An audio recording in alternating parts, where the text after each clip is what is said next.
नमस्कार, मी पंजाब डक।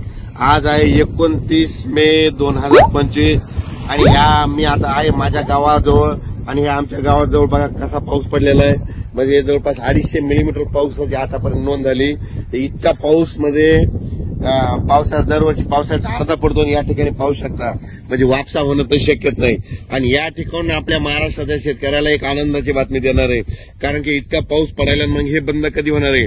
तर राज्यातल्या शेतकऱ्याला सांगू इच्छितो, आज आहे 29 मे 2025, आणखी 30 तारखेपर्यंत राज्यात भाग बदलत पाऊस पडणार आहे। पण सर्वांसाठी आनंदाची बातमी, 31 मे पासून ते 5 जून पर्यंत ज्याचं शेत तयार असेल तुम्ही लागवडी करू शकता, पेरणी करायची करू शकता। त्याच्यानंतर राज्यामध्ये 7 तारखेपासून परत राज्यात पावसाला सुरुवात होणार आहे, म्हणून हे अंदाज लागायचा।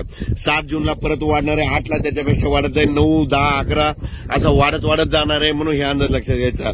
ज्यांचं शेत वापसा असेल तर तुम्ही तुमचं जमिनीची ओल पाहून पेरणी करू शकता। लागवड करायची तर सरकी कापसाची लागवड असेल तर बियाण्याला टोचून लावू शकता, कारण की टोचून लावल्याच्या नंतर जरी पाऊस नाही पडला तर ती सरकी उगवते, कापूस निघतो, म्हणून हे लक्षात येतं। पण राज्यात मात्र 31 मेला म्हणजे बघा तुम्ही उद्या 30 मे पासून राज्यात वारं सुटायला सुरुवात होईल।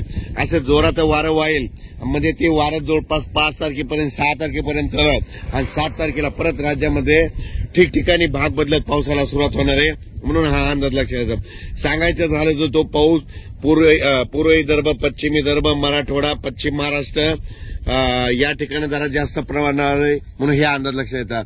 उत्तर महाराष्ट्रात देखील पाऊस राहणार आहे, म्हणून हे देखील लक्षात येतं। पण सांगायचं झालं तर म्हणजे 31 मे पासून ते कंप्लीट 6 जून पर्यंत हवामान कोरडं राहणार आहे, सूर्यदर्शन करणार आहे, म्हणून हे देखील सर्वांना लक्षात येतं। अचानक वातावरण बदल झाला तर लगेच उद्या एक मेसेज दिला जाईल। पण राज्यात मात्र 31 मे पासून ते 6 जून पर्यंत हवामान कोरडं राहणार आहे, म्हणून हा अंदाज लक्षात घ्यायचा।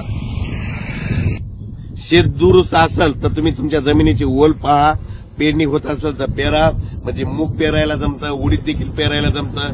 मूग पेरल्यानंतर उगवतं, उडीद निघतो, फक्त सोयाबीन पेरल्यानंतर काय होतं त्याला एखादा शिक्का पाऊसच लागतो।